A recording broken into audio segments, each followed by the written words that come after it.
நகராட்சி பக்கத்தில். ஆகவே தான் இதை எலெக்ஷன் செலக்ட் பண்ணி இங்கே வந்திருக்கேன். வந்து உங்கள் முகத்தெல்லாம் பார்த்து மற்ற மகிழ்ச்சி.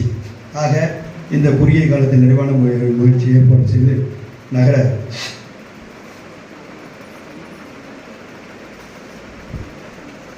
கூட்டத்தை ஏற்பாடு செய்திருக்கின்ற நம்முடைய மாவட்ட நகராட்சியுடைய கமிஷனர் சரண்யா ஐஏஎஸ் அதிகாரி. இந்தியாவில் பல ஐஏஎஸ் உருவாயிருக்கலாம். அவங்க தரவரிசையில் பட்டியலில் பார்க்கும்போது பார்த்தீங்கன்னா நம்முடைய சகோதரியார் 3வது இடத்துல பெற்று இருக்கிற கவுன்சிலர் இருக்கக்கூடிய ஐஏஎஸ் அதிகாரிகள்லாம் ஒரு உதாரணமாக இருக்கக்கூடியவர். ஏன்னா பெண்கள் வந்து படிப்பறிவு இல்லாத இந்த காலகட்டத்தில் இந்த அளவுக்கு பார்த்தீங்கன்னா முன்னுரிமை பெற்று குறிப்பாக நம்ம தமிழ்நாட்டில் தான் 51% பார்த்தீங்கன்னா வேலை வாய்ப்புலேயே பெண்கள் இருக்காங்க. அதே மகத்தான மாபெரும் விஷயம். ஆக அப்படிப்பட்ட நிகழ்ச்சி இங்கே நம்முடைய கமிஷனர் அவர்கள் வருகை தந்திருக்கின்ற நம்முடைய சரண்யா ஐஏஎஸ் அவர்களே, இந்த நிகழ்ச்சியில் மண்டல தலைவர் தம்பி ராஜேந்திரன் அவர்களே, அனைவரையும் வரவேற்று பேசிய அருமை தம்பி சத்யா ரவி அவர்களே, நம்முடைய வழி இருக்கும். அதே மாதிரி உண்மை நம்முடைய பகுதிக்கு சிமெண்ட் போட்ட தார் சாலை 1,30,00,000 மதிப்புள்ள 41வது வார்டில் மட்டும் போட்டிருக்கோம். 40வது வார்டில் மட்டும் 41 தனி, அதனுடைய லிஸ்ட்டு வேறு. இதில் மட்டும் 1,30,00,000. இதில் வேறு 2 பேரும் ஒரே தகராறு, இவருக்கும் அந்த கவுன்சிலருக்கும். யார் அந்த நம்ம பேருனா சாந்திமா, அந்த மாதிரி ஒரே சண்டை என்கிட்ட. உங்கள்கிட்ட ஒரே 2க்கும் என்ன, எங்களுக்கு வந்து இவருக்கு 7 வேலை வச்சுட்டாங்களாம், அந்த மாதிரி 4 வேலை வச்சுட்டாங்க. 3 வேலை எப்படி இவருக்கு குறைச்சி வச்சிங்க அப்படின்னு ஒரே சண்டை என்கிட்ட, பெரிய லெவலில் சண்டை. சண்டை மட்டும் இல்லாமல் அந்த கட்சியுடைய தலைவர் திருமாவளவன் போய் ரிப்போர்ட் பண்ணுறேன்.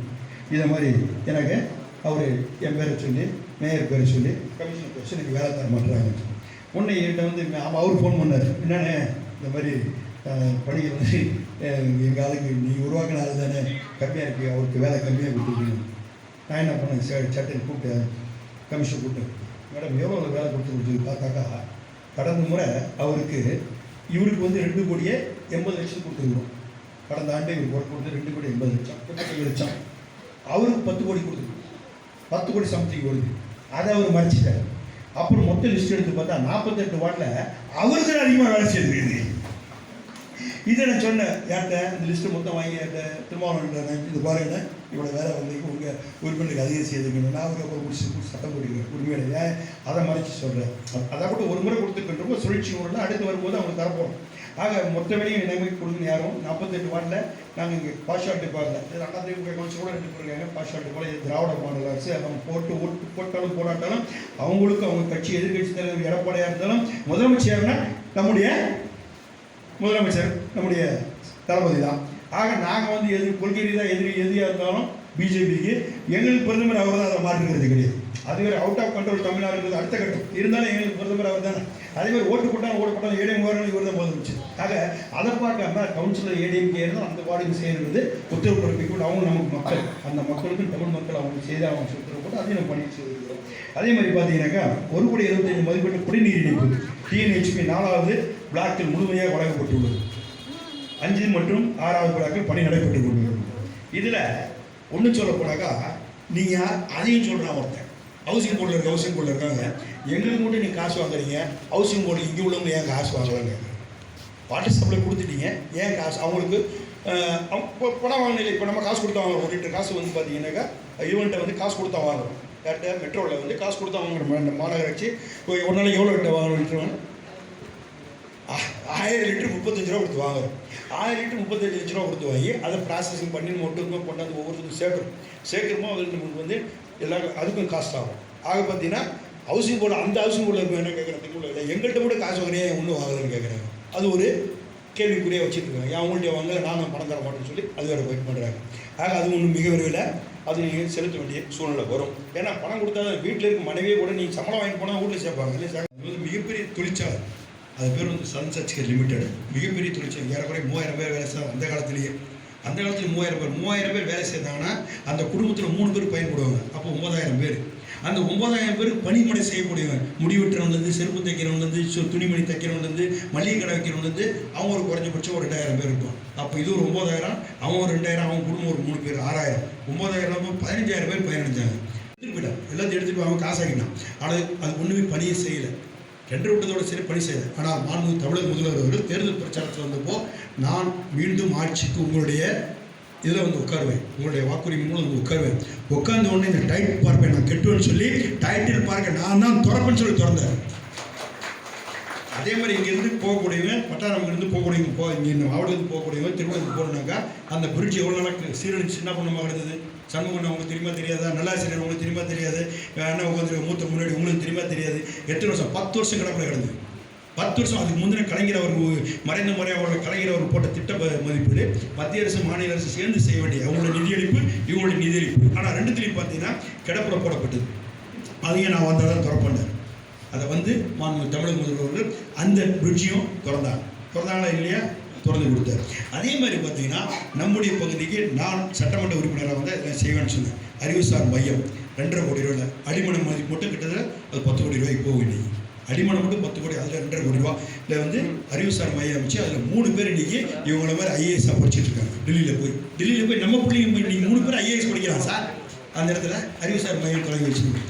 அதே மாதிரி பார்த்தீங்கன்னா நம்ம சேக்காடில் பிரிட்ஜு, திருவேற்காடுலேருந்து இதுக்கு போகிறதுக்கு பிரிட்ஜு. அதே மாதிரி நம்முடைய அரசு மருத்துவமனை தரம் உயர்த்தப்படணும். அது இன்றைக்கி என்ன விண்ணப்பன்றவர்களுக்கு எந்த அளவுக்கு இன்றைக்கி சிறப்பாக இருக்குது. நீதிமன்றம் கொண்டாடணும். நீதிமன்றத்துக்கு வந்து இடம் இல்லை. அந்த இடத்தை இப்போ கண்டறியப்பட்டு நம்ம 5th பட்டாலியன் எதிர்க்க 5 ஏக்கர் நிலத்தை ஒதுக்கப்பட்டு மிக விரைவில் அதுக்கும் அடிக்கல் நாட்டு விழா இன்னும் ஒரு மாதத்தில் நடைபெறும். நீதிமன்றம் அதே மாதிரி ஆர்டிஓ ஆஃபீஸ் தனியாக நமக்கு, அதே மாதிரி தாசில்தார் ஆஃபீஸ் நம்ம கொண்டு வந்தது.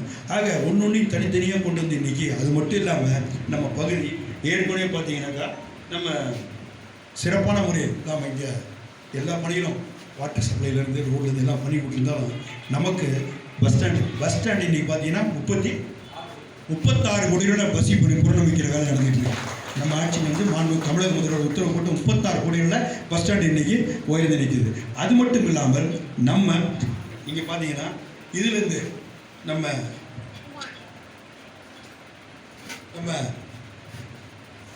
கோயம்பேட்டிலேருந்து அண்ணா நகர் வழியாக இங்கே வருவதற்கு மெட்ரோ ட்ரெயின் 16 கோடியா 9500 கோடியில் மெட்ரோ ட்ரெயின் திட்டத்தையும் நம்ம இன்றைக்கி நடைமுறைப்படுத்தப்பட்டு அந்த திட்டப்பணியெல்லாம் முடித்து பணியில் மிக விரைவில் துவங்க இருக்கின்றன.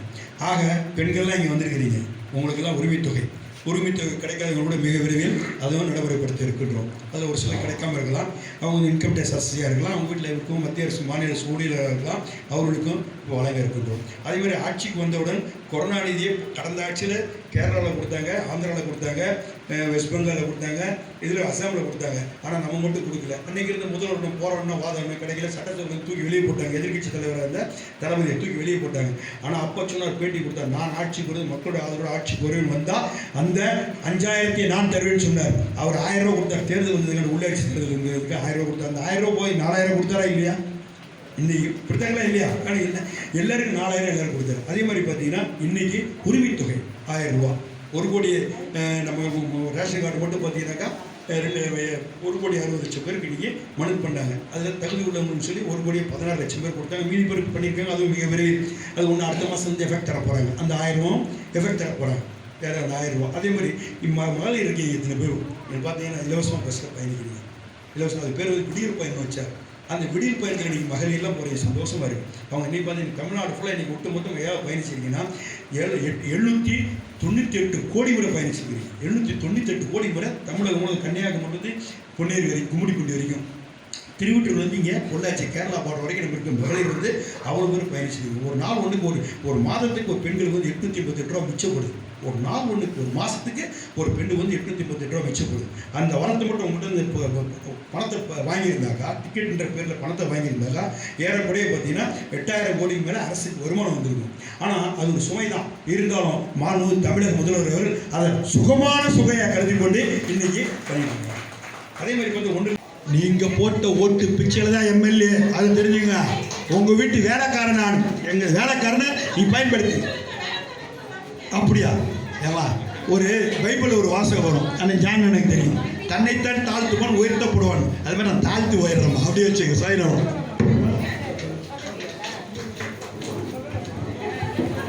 40வது வார்டு குறை தீர்க்கும் நாள் இன்னைக்கு அதை வந்து இன்றைக்கி கூட்டியிருந்தாங்க. எங்களுடைய ரவி அவர்கள் வந்து இதை வந்து ஏற்பாடு பண்ணியிருந்தாங்க. இன்றைக்கி எல்லோரும் வந்தாங்க. நம்மளுடைய நாசர் அண்ணன் அவங்களும் வந்திருந்தார், சேர்மன் அவரும், நம்மளுடைய மந்திரி அவரும் வந்திருந்தாங்க. அதுக்கப்புறம் சேர்மனும் வந்து எல்லாரும் கலந்துக்கிட்ட இடத்துல நம்மளுடைய கமிஷனரும் கலந்துக்கிட்டாங்க. எங்களுடைய குறைகளெல்லாம் அவங்ககிட்ட சொன்னோம். அவங்க என்னென்ன வேலைகள் பண்ண போகிறோம், என்னென்ன காரியங்கள் அங்கே நிறைவேற்ற போகிறோன்றதை வந்து அவங்க எங்ககிட்ட சொல்லியிருக்கிறாங்க. அதை வந்து கண்டிப்பாக சீக்கிரம் முடிச்சிருவாங்க. எங்களுக்கு முழு நம்பிக்கையும் எங்களுக்கும் இருக்குது. அவங்களும் அது சிறப்பாக எங்களுக்கு பண்ணி தருவாங்கன்றதை வந்து நாங்கள் முழு மனதோடு இதோடு நாங்கள் ஏற்றுக்கொள்கிறோம். அதனால் அவங்களுக்கு எங்களுக்கு மனமார்ந்த வந்து இதை வந்து ஏற்பாடு பண்ணி செஞ்ச இந்திய கால சூழ்நிலைக்கு எல்லாம் கேட்டு எங்களோட இருந்து உறுதுணையாக இருந்து மக்களாக இருந்து இந்த குறைகளை கேட்டு இந்த பணிகளை செஞ்சதுமைக்காக உங்களுக்கு எல்லாருக்கும் எங்கள் மனமார்ந்த வாழ்த்துக்கள் இந்த குடியிருப்பு சார்பில் நாங்கள் எல்லாருக்கும் தெரிவிச்சுக்கிறோம். நன்றி, வணக்கம். பேர் சார்? என்னுடைய பேர் வந்து ஜான்குமார். 4வது பிளாக்கில் இருக்கிறேன். முன்னாடி 40வது வார்டு கவுன்சிலர் ரவி சார்பாக இந்த குறை தீர்ப்பு கூட்டம் நடைபெற்றது. இந்த குறை தீர்ப்பு கூட்டத்திற்கு ஆவடி நகராட்சியினுடைய ஆவடி மாநகராட்சியினுடைய ஆணையர் மற்றும் அங்களுடைய ஆஃபீஸர்ஸ் அனைவரும் வந்திருந்தார்கள். முக்கியமாக இந்த ஆவடி தொகுதியினுடைய எம்எல்ஏ மற்றும் தற்போதைய மந்திரியாகிய திரு நாசர் அவர்கள் வந்திருந்தார்கள். இந்த பகுதியில் உள்ள அனைத்து குறைகளையும் கேட்டு அறிந்து கொண்டார்கள். அதற்கும் நிவர்த்திய அனைத்து வேலைகளையும் ஏற்பாடு செய்கிறேன் என்று கூறியுள்ளார்கள். அதற்கான பண ஒதுக்கீடும் கொடுக்கப்பட்டுள்ளது என்பதையும் தெளிவாக கூறினார்கள். வந்திருந்த அனைவருக்கும் மிக்க நன்றி. அதே மாதிரி அங்கு வந்திருந்த அனைவரும் பழைய சங்கத்தினுடைய உறுப்பினர். லைக் பண்ணுங்க, ஷேர் பண்ணுங்க, சப்ஸ்கிரைப் பண்ணுங்க.